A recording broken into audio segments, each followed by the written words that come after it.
Hey friends, and well, let me be honest, probably before this video is over, some of you will consider me as an enemy.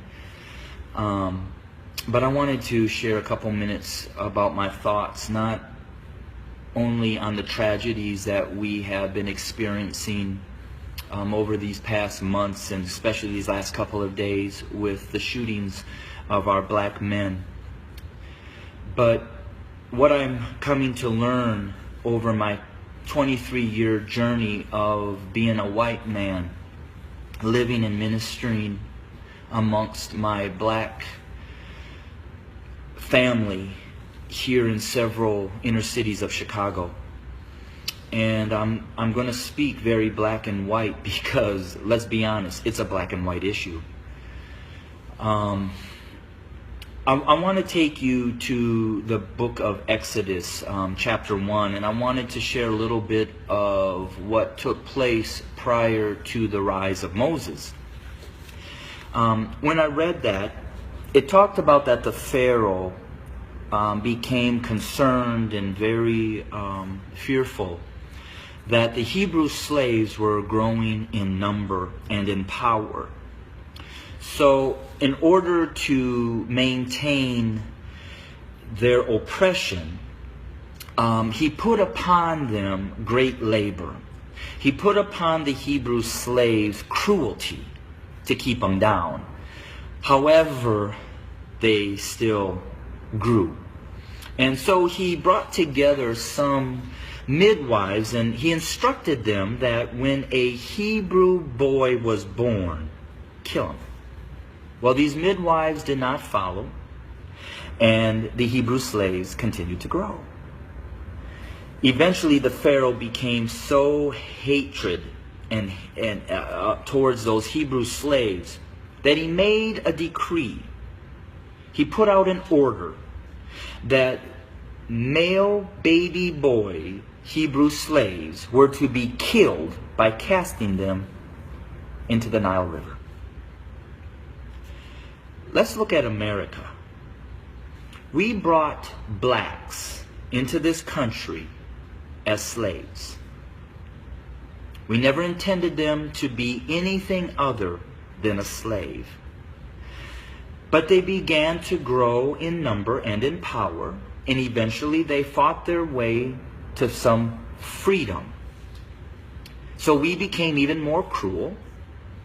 And to keep our black Americans down, we lynched. But yet they rose.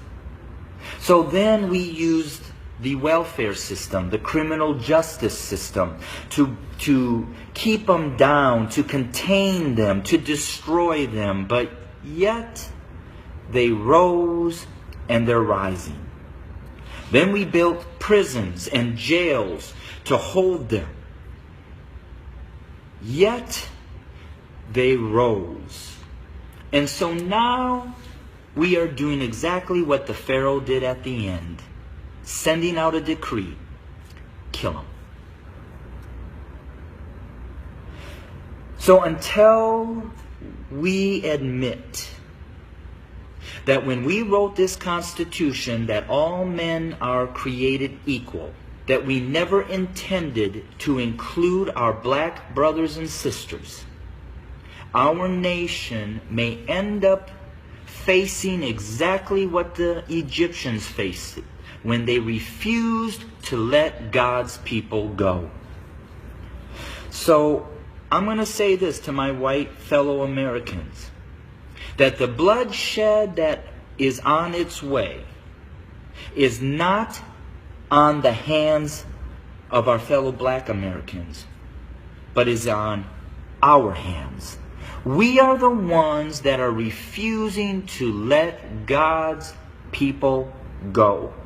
We are the ones that are refusing to acknowledge that we do not value our black brothers and sisters as equal individuals or equal Americans as us white men. And to my black brothers and sisters, the racial issues, as I've said, have been there from the very foundation. But why do we see it more? Because there's a shifting. See, us white men have been at the head since the foundation. But we've had a black president.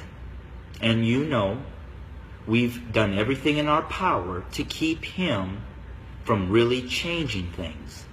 Now we have another minority rising to the top, a white female. What does that say? Those of us who are white men who have been at the head are now starting to see and fear that we are going to become the tail. And we know what we've done to you. And so now we're fearful that you're going to do to us what we have done to you. But I will say this. I've lived in a black community for 23 years. I've never been treated the way that this country has treated my black Americans. So I call out my white Americans to say we better heed, repent, acknowledge, and change. Because if we don't, I just want to again say this. The bloodshed that we will experience is on our hands, not the hands of our fellow black Americans. I welcome your comments. I welcome your feedback. Hit me up on Facebook or go to my webpage at www.studio2911.org. Again, that's studio2911.org. I don't necessarily know the answer, except for us white Americans need to repent, acknowledge the lies that we have taught, acknowledge our value system of equality. It is not here, and it does not include our black brothers and sisters. And we need to change, and we need to change now. Thanks for your time. Bless you. You understand me? I'm not even doing nothing. I'm not even fighting back. I'm not even fighting back. I'm not even fighting back. I'm not even doing nothing, man. What's going on, man? Oh my God. You got shorts on. I didn't even. It's unbelievable, man. I didn't even do the video, man. It's unbelievable. I didn't even do nothing to you, man. You stabbed me on my fucking head. Lay down. I can't breathe. I can't breathe. I can't breathe. Settle down. Just relax. This is unbelievable. Just 1 more minute out. You okay? Sorry. Say nothing. Shut up.